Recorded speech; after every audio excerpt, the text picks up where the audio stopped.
Hey, Eagle fans, I'm Thomas Mott. Welcome to Philadelphia Eagles Now. It is a Wednesday. That means it is the day before the big Thursday night matchup at Lincoln Financial Field against the Tampa Bay Buccaneers. And so we need to jump into the latest Eagles news and rumors to get you ready for Thursday night. Now, we begin with the big news that dropped yesterday, and we have an update on that as well. And that's to do with Dallas Goedert being put into COVID protocol via a positive COVID-19 test. Now, as it stands today, he's not going to go ahead and play on Thursday. That's what it's looking like right now, though officially, as of filming this here on a Wednesday morning, he's not been ruled out. So here's the deal. On Tuesday morning, could have been Monday night, but we think it's Tuesday morning, he did test positive for COVID-19. Now, assuming he is vaccinated due to the league's vaccination policies, he must now produce 2 negative tests 24 hours apart in order to be able to play. And so as of right now, doing the math in our heads, unless it was a false positive when he initially was tested positive on Monday night or Tuesday morning, the odds of him being able to play on Thursday night are seemingly very slim, and I would say right now he's probably not going to go ahead and play. Now, let me just say this.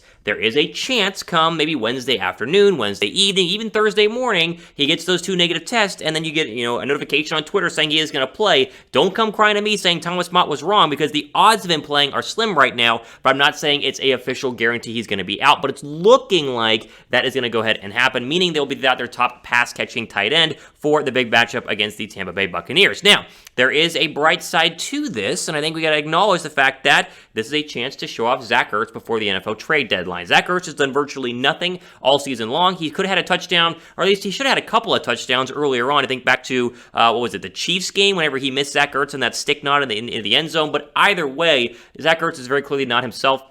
Whether that is all because of, him being a little bit old or the fact that they're not utilizing him in the offense properly, I don't know the answer to that. But it is very obvious that I do think that if the right team makes the right call, the Eagles will go ahead and trade him at the NFL trade deadline. So here's your chance, being the true number 1 tight end, at least for Thursday night, where Ertz could catch a touchdown pass, have one of his vintage Zach Ertz days, therefore vaulting his trade potential up as we get closer to, again, the NFL trade deadline. Do I think a team is going to offer some sort of crazy deal to get Ertz? Probably not, but I know that they will at least try to go ahead and ship him somewhere if someone wants to go ahead and make an offer, and there are reports to go ahead and back that up as well. In terms of Goddard, I love Dallas Goedert. I think he's fantastic. This is a big blow for Philadelphia on Thursday night, but they're not really trying to get him the football as much as I would like, and with how much Philadelphia is throwing the ball and being not very committed to the run, as we talked about every single week here on the channel, it amazes me that Goddard does not have more stats than what you see on your screen right now. And again, I think that they need to make sure that he is a focal point in the passing offense, because he is a fantastic pass-catching tight end, and when he has been open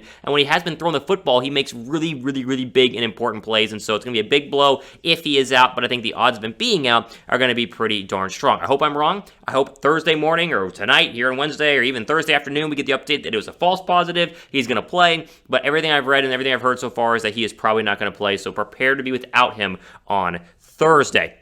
Pin comment down below. Let's talk about Ertz here. I want your guys' thoughts on this throwdown. Over under 50 yards for Ertz on Thursday. Because again, if he's the number 1 tight end, how much are they going to feature him? How much will they utilize him? Give me your over or your under for Zach Ertz on that 50 yards for receiving on Thursday night.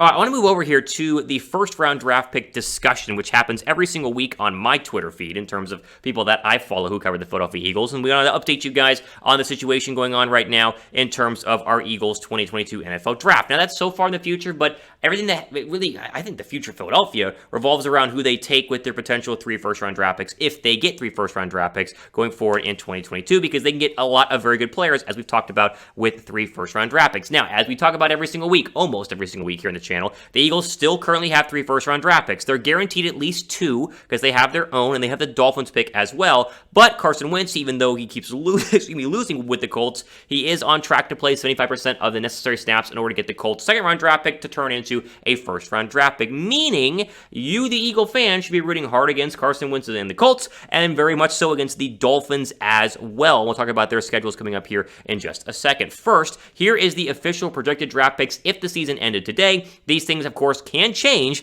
but this is how it looks right now. Philadelphia would have number 5 via the Dolphins, they'd have 6 via the Colts, and they would have 10 as their own pick, as they currently are sitting there at 2 and 3. Now, Before we get into the Colts and Dolphins' upcoming schedules, I want to update you guys on our subscriber race against the Chiefs report. As we talked about yesterday. If you missed yesterday's video, go back and watch that video, the preview video for the Bucs game. But we said that the Chiefs and then us here at Eagles Now, the Chiefs report and us, are trying to race each other in a friendly competition to 21,000 subscribers. Now, we asked you guys to go subscribe to help us beat the Chiefs, and what do you know? We gained over 100 subscribers on the video yesterday. So thank you to our new 100 subscribers, and hopefully we can get, 150 more, whatever the number is, to get to 21,000, as we are ahead of the Chiefs report and so close to getting to 21K. If you like our channel, you want to help us go ahead and grow, go down below, help us beat the Chiefs report, and hit that red subscribe button.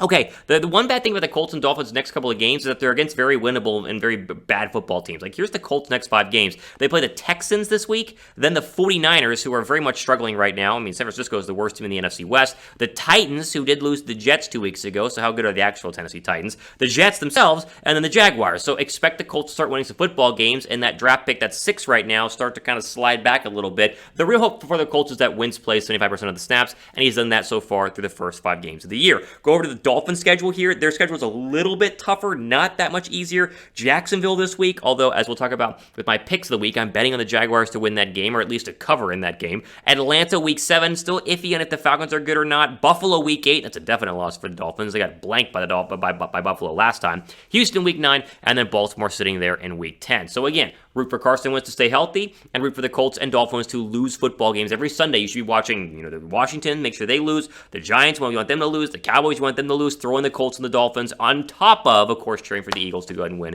each and every week. Drop a like if you guys do think, though, the Eagles will get 3 first-round draft picks. Like, again, 2 are guaranteed. The one is to come via Carson Wentz's snap-playing ability. That'll be number 3. If you think they're going to have all 3, which would be so huge for the future of this football team, give this video a thumbs up right now. Okay, let's move over here quickly to my bets of, to the betting odds for Thursday night's game with our friends at BetUS. If you guys want to jump in on betting on this game, go to chatsports.com/EaglesBet. Use that promo code Eagles125 and get a 125% deposit bonus whenever you first sign up. As it currently stands, the Bucs are 7-point favorites. So, if you wanted to win a lot of money, you could bet the Eagles to at least cover, meaning they lose by at least 7 points and not anything greater than that, or maybe the Eagles to win outright as well. If Philadelphia pulls the upset and you bet